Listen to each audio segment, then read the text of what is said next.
Start. उपाध्यक्ष महोदय, स्वाधीनता के पश्चात देश में सार्वजनिक क्षेत्र का उदय मुख्य रूप से इस लक्ष्य से हुआ कि विशेष महत्व के उद्योगों के विकास का दायित्व सरकार संभाले। उसी नीति के आधार पर गत 2 दशक में अनेक महत्वपूर्ण क्षेत्रों में सरकार ने प्रवेश किया, लेकिन सरकारी क्षेत्र के विस्तार से केंद्रीयकरण तथा एकाधिकार प्रवृत्तियों में न कमी हुई और न वृद्धि हुई है। आर्थिक शक्ति के केंद्रीयकरण को रोकने का सबसे अच्छा तरीका कर भार है, लेकिन हमारे यहाँ की कर व्यवस्था से वह लक्ष्य कृषि आय पर कर मुक्ति तथा अविभक्त हिंदू परिवार के कारण पूरा नहीं होता। लोग कर बचाने के लिए इन 2 मुख्य स्थितियों की शरण लेकर कर बचा लेते हैं। इस संदर्भ में एक बात और भी ध्यान में रखी जानी चाहिए कि आय में जो असमानताएं हैं उसे केवल ऊपर वालों की गर्दन काटने से ही समाप्त नहीं होगी। असमानता मिटाने के लिए हमें उत्पादन बढ़ाना होगा ताकि आम आदमी का जीवन स्तर ऊंचा हो सके। अमेरिका एक पूंजीवादी देश होकर भी वहां आय की असमानताएं इतनी नहीं है जितनी हमारे यहाँ है। यहाँ तक कि सोवियत संघ में आय की असमानताएं अमेरिका से ज्यादा है।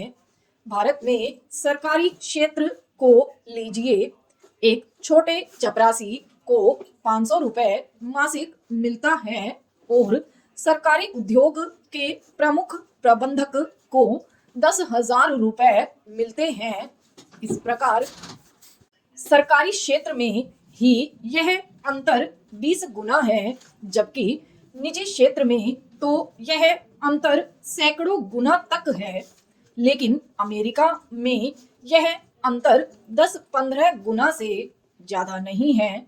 सरकारी क्षेत्र के विस्तार ने निश्चित रूप से आर्थिक शक्ति के केंद्रीयकरण और एकाधिकारी की प्रवृत्तियों के विरुद्ध एक विकल्प प्रस्तुत किया है, लेकिन यह विकल्प इतना शक्तिशाली नहीं बन पाया है कि केंद्रीयकरण और एकाधिकारी की प्रवृत्तियों को समाप्त कर दे।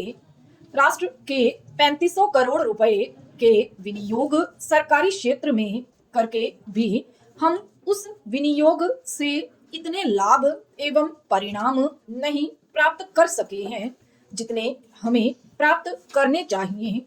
सरकारी क्षेत्र की इस दुर्दशा के अनेक कारण हैं, जिनमें मुख्य है कुशल प्रबंध का अभाव तथा लोगों में कठिन परिश्रम करने की भौतिक भावना की कमी। आज चारों ओर भ्रष्टाचार का बोलबाला है। छोटे से कर्मचारी से लेकर बड़े बड़े अफसरों तक में यह भ्रष्टाचार फैला हुआ है। आयोजित काम कराने के लिए भी घूस देनी पड़ती है, तभी वह कार्य होता है, नहीं तो लोगों को परेशान किया जाता है। लोग अपनी इच्छा से घूस नहीं देते, बल्कि ऐसा करने पर उन्हें मजबूर किया जाता है।